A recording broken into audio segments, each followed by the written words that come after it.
انزلناہ فی لیلۃ القدر، پہلے میں اس کا دوبارہ آسان ترجمہ کر دیتا ہوں. بے شک ہم نے اس قرآن کو نازل کیا ہے لیلۃ القدر میں، یعنی قدر کی رات میں، وہ رات جس میں اندازے لگائے جاتے ہیں.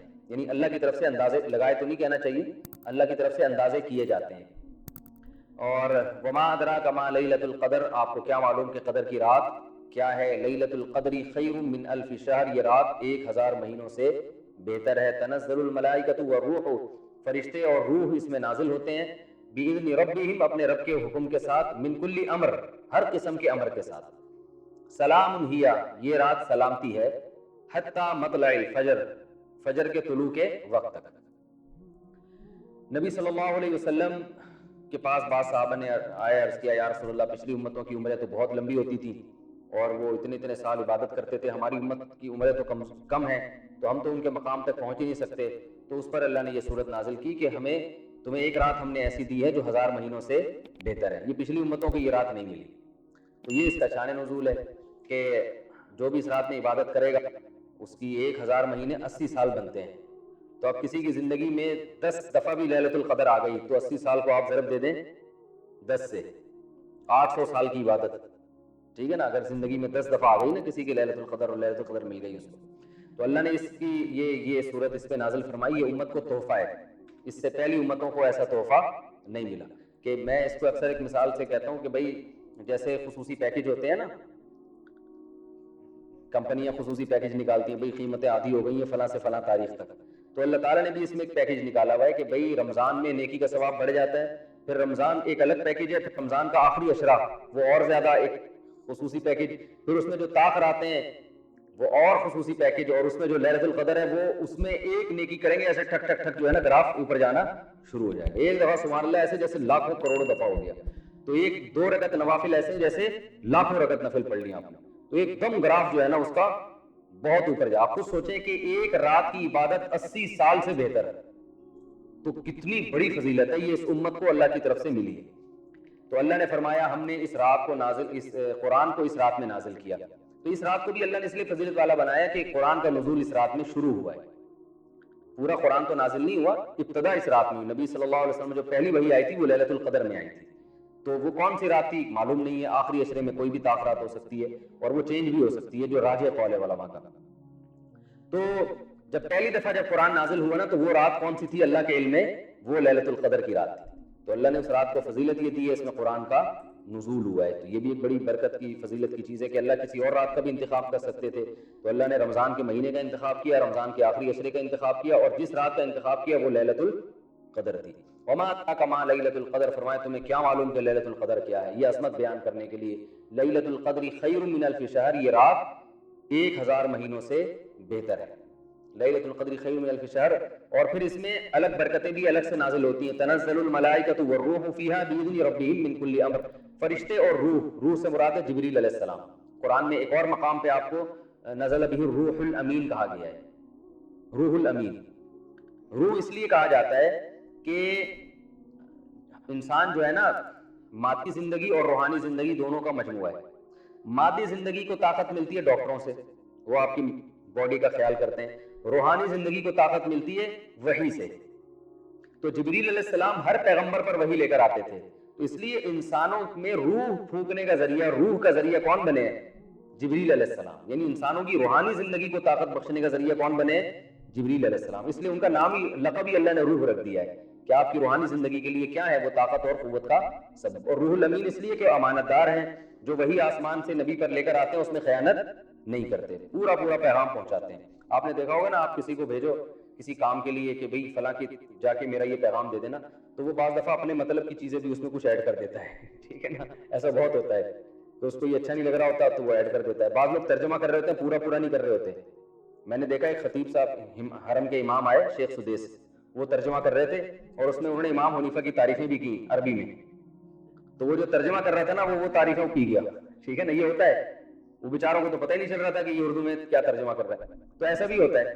تو اللہ نے فرمایا کہ جبریل کی یہ خاصیت ہے کہ جب اللہ کا پیغام پیغمبر تک لے کر آتے ہیں تو اس میں خیانت نہیں کرتے. جیسا جیسا پیغام تھا ویسے ہی نبی کے دل پہ نازل کرتے ہیں. اس لیے ان کو روح الامین بھی کہا گیا ہے. تو اس میں جبریل علیہ السلام بھی نازل ہوتے ہیں اور بھی فرشتے نازل ہوتے ہیں ہر قسم کے احکام لے کر. وہ احکام میں کیا ہوتا ہے کہ اللہ تعالیٰ کی طرف سے تقدیر کے فیصلے بھی ہوتے ہیں کہ اس سال کون مرے گا کون جیے گا، تو وہ اللہ فرشتوں کو کہتے ہیں جاؤ زمین پہ یہ کام ڈیوائڈ کر دو، اور جو جس کو اٹھانا ہے اٹھا لو، جس کے رزق میں برکت دینی ہے اس کو رزق کے فیصلے کر دو۔ اب اصل جو تقدیر ہے نا وہ تو اللہ نے لوح محفوظ میں بہت پہلے لکھ دی ہے، اس میں کبھی بھی کوئی تبدیلی نہیں ہو سکتی۔ دعا بھی اسی تقدیر کا حصہ ہے۔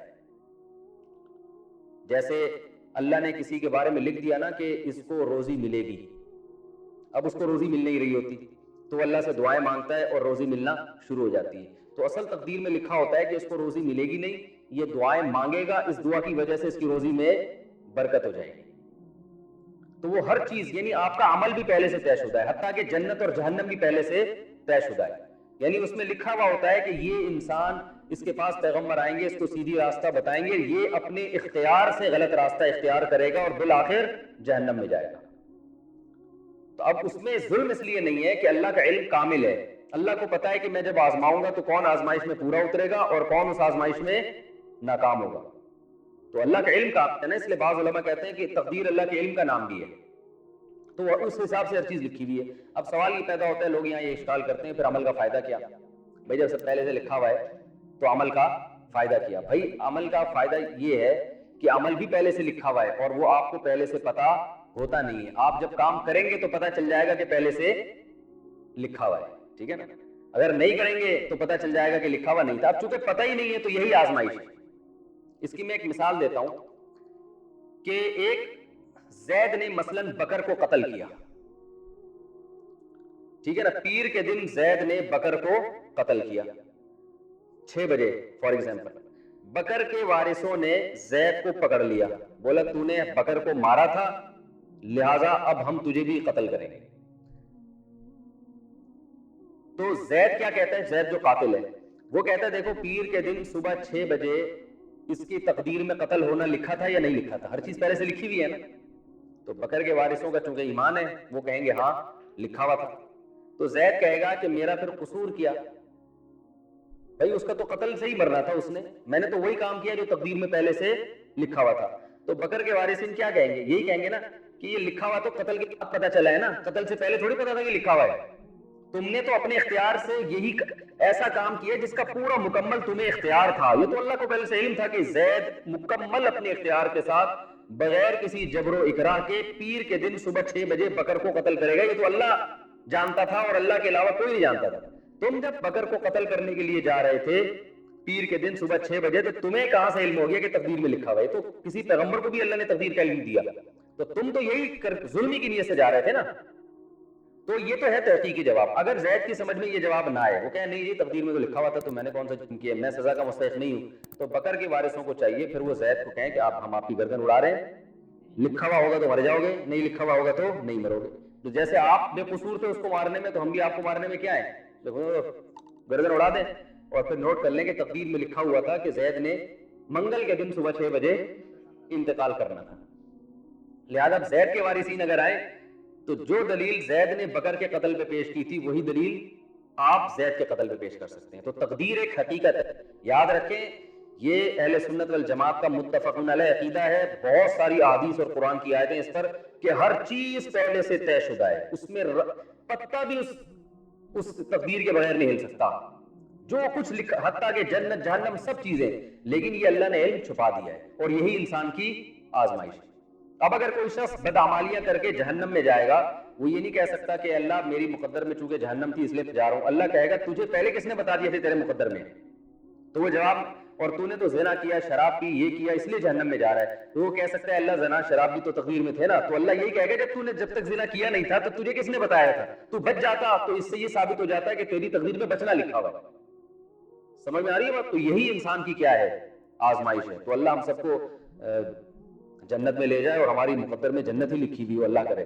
تو حدیث میں آتا ہے اعملوا فکل میسر لما خلق لہ، عمل کرو جو جس نے جہاں جانا ہے نا ویسے اعمال کرے گا وہ۔ تو اس لیے اب اور کیسے اعمال ہم کریں گے ہمیں پتہ نہیں، تو اچھے کر کے دیکھ لو پتہ چل جائے گا، اچھے ہونا شروع ہو جائیں گے، ٹھیک ہے نا۔ برے کر کے دیکھو تو پتہ چل جائے گا کون سے اعمال ہو رہے ہیں برے۔ اب جیسے صبح سحری کی ہوگی آپ لوگوں نے، تقدیر میں لکھی ہوئی تھی نا، لیکن یہ سحری کرنے کے بعد پتہ چلا کہ لکھی ہوئی تھی۔ اگر آپ صبح بیٹھے رہتے, گھر والے پراٹھا لا کے رکھتے, کھا لو سحری کر لو, آپ کہتے تقدیر میں لکھا ہوا ہوگا تو کھاؤں گا, نہیں لکھا ہوا ہوگا تو نہیں کھاؤں گا, تو نہیں کھاتے. جب ٹائم گزر جاتا تو پتہ چل جاتا تقدیر میں لکھا ہوا تھا کہ نہیں. تو جیسے تقدیر دنیا کے کسی جرم میں عذر قابل عذر نہیں ہے, اور کوئی دنیا میں ایسا نہیں دیکھا جو تقدیر کی بیس پر دنیاوی اسباب چھوڑ دیتا ہو, تو ایسے آخری بھی اخروی اسباب بھی چھوڑنے کی اجازت نہیں. جبکہ دنیاوی اسباب میں تو بعض دفعہ نتیجہ سبب اختیار کیے بغیر بھی نکل جاتا ہے, آخرت میں نہیں نکلے گا. عمل ہی پہ جنت ملے گی اور عمل ہی پہ جہنم ملے گی, سمجھ رہے ہیں؟ تو جو جنت میں جائے گا وہ جنتی جیسے اعمال کرے گا, جو جہنم میں جائے گا وہ جہنمی والے اعمال کرے گا. اور اصل مدار آخر انما وہ کیا ہے, انما الاعمال بالخواتیم, حدیث میں آتا ہے کہ اصل مدار خاتمے پر ہے. ایک آدمی ساری زندگی گناہ کرتا رہا تو آخر میں نیک بن گیا, سارے گناہ چھوڑ دیے, جنت میں جائے گا. ایک آدمی ساری زندگی اچھا کرتا رہا, آخر میں مرتد ہو گیا, کافر ہو گیا, تو جہنم میں جائے گا. تو آخر تک جو ہے نا, اب اس کا یہ مطلب نہیں کہ آپ ابھی برے اعمال کرتے ہیں بولے آخر میں نیک بن جاؤں گا. تو مطلب حدیث کا یہ ہے کہ ابھی نیک اعمال کر رہے ہو تو آخر تک کنٹینیو کرنا ہے اس کو, اور جو برے اعمال کر رہا ہے تو اسے امید دلائیے کہ ابھی بھی موقع ہے, سدھر جاؤ. اللہ ابھی سدھرو گے تو پچھلے اعمال نہیں دیکھے گا اللہ تعالیٰ. تو یہ اس لیے خوب اچھی طرح سمجھیں. ہاں, تو اصل تقدیر تو ایسی ہے جو کبھی بھی چینج نہیں ہو سکتی. یہ جو علماء کہتے ہیں دعاؤں سے تقدیر بدل جاتی ہے, یہ تقدیر معلق ہے. تقدیر معلق یہ ہوتی ہے لٹکی ہوئی تقدیر, کہ اس میں یہ ہوتا ہے کہ یہ بیمار ہو کے مرے گا جو ہے نا, لیکن وہ دعا مانگتا ہے تو کیا ہوتا ہے, وہ آدمی بچ جاتا ہے, مرتا نہیں. کیونکہ تقدیر مبرم میں لکھا ہوا ہوتا ہے کہ یہ مرنے والا تھا, لیکن چونکہ یہ دعا مانگ لے گا لہذا یہ بچ جائے گا. تو یہ جو دوسرے نمبر والی تقدیر ہے نا, یہ دعاؤں سے چینج ہوتی ہے. پہلے نمبر والی تقدیر میں دعا بھی شامل ہوتی ہے. دوبارہ بتا دیتا ہوں, تقدیر کی دو قسمیں, تقدیر معلق اور تقدیر مبرم. تقدیر کے شارٹ کے لیے الگ سے بنا دینا پورا. واسع خان, ان کو بتانا پڑتا ہے, اتنی سینس نہیں ہے. دو چار جب تک ہوئی ہے, ماموں کا ڈر نہیں ہے نا. حقیقت بتا رہا ہوں, اللہ نے فرمایا نا راہ استغنا, انسان اپنے آپ کو مستغنی سمجھتا ہے تو اللہ سے نہیں ڈرتا, تو ماموں سے کون ڈرے گا. تو تقدیر مبرم جس میں کبھی بھی چینجنگ نہیں ہو سکتی, اور معلق جو لٹکی ہوتی ہے کہ یہ کر لیا تو یہ ہوگا ورنہ یہ ہوگا. تو یہ جو دوسرے نمبر والی تقدیر ہے جو لٹکی بھی ہوتی ہے, یہ دعاؤں سے بھی چینج ہو جاتی ہے, اسباب سے بھی چینج ہو جاتی ہے. تو اب جو فرشتے جو نازل ہوتے ہیں نا, تو وہ فرشتے اسی تقدیر مبرم کے حساب سے فیصلے کر رہے ہوتے ہیں. اب سوال پیدا ہوتا ہے, وہ تقدیر میں تو سب کچھ اللہ نے پہلے سے لکھ دیا ہے, تو فرشتے جو نئے آرڈر لے کے نازل ہوں گے تو ہمیں عبادت کرنے کا حکم کیوں ہے, کیا فائدہ ہوگا, پورے سال کے اس کے اثرات کیا پڑیں گے بھائی. جب اصل جو اللہ نے لکھ دیا وہ تو چینج نہیں ہو سکتا. تو یاد رکھیں, جب لیلۃ القدر میں کوئی عبادت کرتا ہے, دعائیں مانگتا ہے, تو تقدیر معلق میں تو یہ ہوتا ہے کہ اس سال اس کو یہ حادثہ ہوگا, یہ نقصان ہوگا, لیکن جو لیلۃ القدر میں دعائیں مانگے گا, اچھے اعمال کرے گا, اس کے ساتھ یہ حادثہ نہیں ہوگا. اور تقدیر مبرم میں لکھا ہوتا ہے کہ یہ دعائیں مانگے گا, لہذا ہم پہلے سے لکھ دیتے ہیں کہ اس کے ساتھ یہ حادثہ نہیں ہوگا. تو لیلۃ القدر میں کس نے عبادت کرنی ہے, کس نے نہیں کرنی, اور اس عبادت کے نتیجے میں پورے سال کے فیصلوں میں کیا اثر پڑے گا اور کیا نہیں پڑے گا, یہ بھی پہلے سے اللہ نے اپنے علم کے مطابق لکھا ہوا ہوتا ہے. تو اس لیے ہمیں چاہیے لیلۃ القدر میں ہم عبادت کریں, دعائیں مانگیں, تاکہ اس کا اثر پورے سال اچھا پڑے.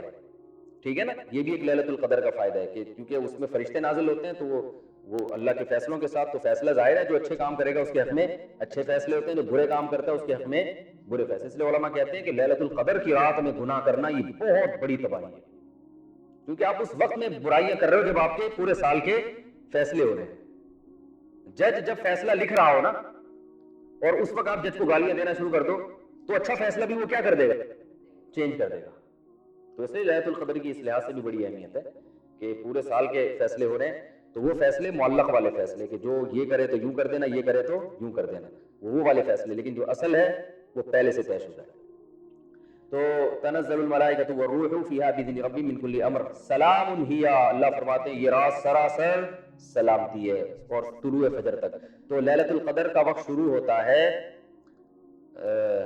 عشاء کے وقت سے, یعنی سورج جب 18 ڈگری نیچے چلا جاتا ہے نا, 18 ڈگری, ایک قول کے مطابق 15 ڈگری, لیکن راجح قول کے مطابق 18 ڈگری, جب سورج نیچے چلا جاتا ہے اور مغرب کی جانب سفیدی بالکل ختم ہو جاتی ہے, نہیں سوری, اس میں 15 ڈگری ہے, شفق احمر سرخ روشنی جب ختم ہوتی ہے نا تو صاحبین اور تینوں اماموں کے نزدیک عشاء کا وقت شروع ہو جاتا ہے. 15 ڈگری پہ ہوتا ہے وہ, اور جو سفید روشنی ختم ہوتی ہے وہ 18 ڈگری پہ ہوتی ہے.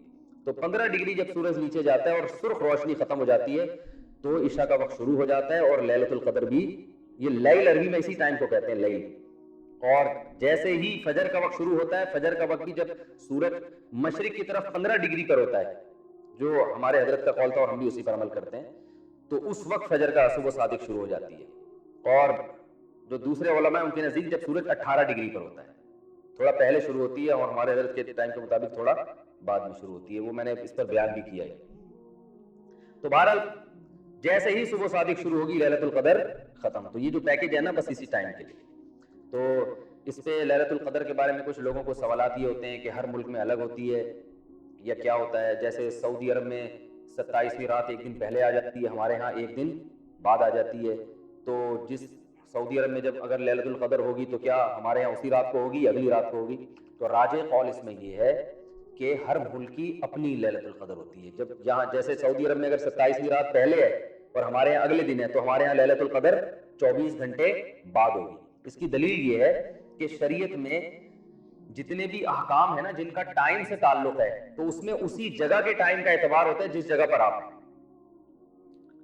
جیسے قرآن میں آتا ہے اور حدیث میں آتا ہے کہ فجر کی نماز کب ہوتی ہے. قرآن میں تو آتا ہے سورج کے ڈھلکنے سے نمازوں کا تعلق ہے, اقیم الصلاۃ لدلوک الشمس. اور حدیث میں آتا ہے کہ طلوع شمس سے پہلے فجر کا وقت ہے. تو طلوع شمس سے پہلے جو فجر کا وقت ہے, تو نبی صلی اللہ علیہ وسلم تو مدینہ میں یہ بات بتا رہے تھے نا. تو کیا جب سعودی عرب میں طلوع شمس کا وقت ہوگا تو ہم پوری دنیا میں فجر کا وقت شروع ہو جائے گا؟ بولو نا بھائی کیا ہو گیا.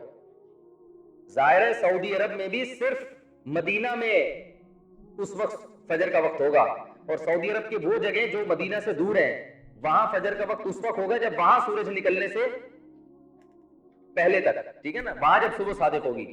تو پوری دنیا میں جہاں جہاں صبح صادق ہوگی فجر کے اوقات اور فجر کے احکام شروع ہو جائیں گے. حدیث میں آتا ہے ظہر کا وقت کب شروع ہوتا ہے؟ جب سورج ڈھلک جائے. تو نبی نے یہ بات کہاں کہی ہے؟ مدینہ میں کہی ہے نا.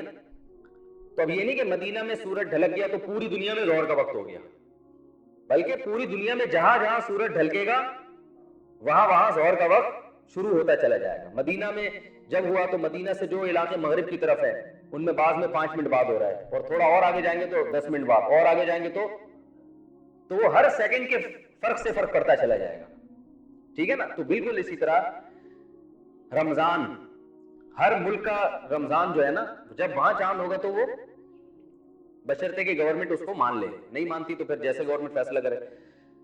اسی طرح جو یوم نہر ہے اس کا بھی تاریخ سے تعلق ہے نا. 10 ذی الحجہ یوم نہر ہے, تو جہاں جہاں 10 ذی الحجہ ہوگی وہاں بقرعید کا دن ہوگا.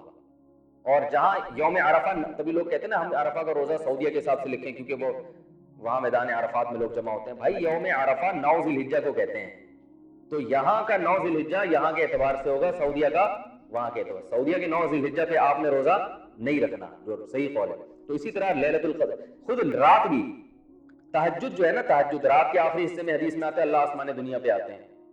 وہ کیسے آتے ہیں تو اللہ ہی جانتا ہے, وہ اللہ کو انسانوں پر قیاس نہیں کیا جا سکتا. تو رات کا آخری حصہ ہر ملک میں الگ ٹائم پہ ہو رہا ہوتا ہے, ہر شہر میں الگ ٹائم پہ ہوتا ہے. کراچی میں جس ٹائم پر ہے حیدرآباد میں تھوڑا سا فرق ہوگا. تو ہر شہر کی رات الگ حساب سے ہوگی. تو اسی طرح ہر شہر کی جو لیلۃ القدر ہے وہ بھی اسی تاریخ کے حساب سے ہوگی. تو اگر 27, ہاں یہ ضرور ہے کہ راجح قول یہی ہے کہ اگر اللہ تعالیٰ کے علم میں اس دفعہ 23ویں رات تھی لیلۃ القدر, تو پوری دنیا میں جہاں جہاں 23ویں رات آئے گی اور جس ٹائم پہ آئے گی لیلۃ القدر شروع ہوتی چلی جائے گی. کیونکہ جو لوگ کہتے ہیں نا سعودیہ کے حساب سے, تو بھائی سعودیہ کے حساب سے تو یہاں رات ہی نہیں ہوتی. بھائی سعودی عرب میں جب 27ویں رات شروع ہوئی تھی, یہاں پر ہم 2 گھنٹے آگے جا چکے تھے. کیا مطلب ہمیں, اور سعودی عرب میں پہلے ختم ہو گئی تھی نا, 2 گھنٹے پہلے, 2 گھنٹے لیٹ شروع ہوتی ہے. یعنی ہمارے ہاں جب 27ویں رات شروع ہوئی تھی تو لیلۃ القدر اگر ہم سعودیہ کے حساب سے چلیں گے تو سعودی عرب میں تو 2 گھنٹے بعد ہو رہی ہے. تو اس کا مطلب ہمارے یہاں 2 گھنٹے لیلۃ القدر کے ضائع کر دیے اللہ تعالیٰ نے, ہمیں سعودیہ والوں سے کم لیلۃ القدر ملی ہے. تو یہ تو عجیب سی بات ہو گئی نا. اور جو ہم سے اور زیادہ سعودیہ سے دور ہیں, ہو سکتا ہے 6 گھنٹے کا فرق آ رہا ہو. تو اس کا مطلب یہ ہوا کہ سعودی, ان کی جو لیلۃ القدر ہے وہ سعودی عرب میں جب رات شروع ہوئی تھی تو ان کی بیچاروں کی تو 6 گھنٹے بعد رات شروع ہوئی ہے. ہاں تو وہ تو آدھی ليلۃ القدر ان کی سعودیہ والے پی گئے. تو یہ قول عقل کے بھی کیا ہے, خلاف ہے. تو جو کہتے ہیں نا جو سعودیہ کے حساب سے ہر جگہ ليلۃ القدر, یہ بالکل عقل کے خلاف ہے. تو اسلام میں عبادت کا تعلق جو وقت سے ہوتا ہے, تو ہر ملک کا وقت اور ہر ملک کی ڈیٹ, ہر ملک کی اپنی رات ہوگی, ہر ملک کے اپنا وقت ہوگا. تو اس لیے جو ہے نا جہاں بھی پوری دنیا میں, اب جیسے اللہ کے علم میں 25ویں رات اگر ليلۃ القدر تھی, تو پوری دنیا میں جہاں 25ویں رات ہوگی وہ رات کیا ہوگی, جہاں جہاں جس ملک میں آتی چلی جائے گی وہ ليلۃ القدر ہوتی چلی جائے گی. تو فرشتوں کو ٹریولنگ میں کوئی مسئلہ بھی نہیں کہ بھئی آپ یہ کہیں کہ یار یہاں ہو رہی ہے تو یہاں سے وہاں جا رہے ہیں. فرشتے جب 7ویں آسمان سے سیکنڈوں میں یہاں پہنچ سکتے ہیں, تو یہاں سے 12 گھنٹے میں ملیشیا نہیں پہنچ سکتے کیا ہو, ٹھیک ہے نا. تو فرشتے چلے جاتے ہیں. اچھا فرشتوں کا کام کیا ہوتا ہے, وہ لوگوں کی عبادتیں دیکھ رہے ہوتے ہیں, لوگوں کے اعمال نوٹ کر رہے ہوتے ہیں, وہ تو ویسے بھی کر رہے ہوتے ہیں, لیکن اللہ تعالیٰ نے اس رات کے لیے اپنے فرشتے رکھے ہیں. اور جبریل علیہ السلام ویسے بھی بس اتنے مبارک کام کے لیے نازل ہوتے تھے جو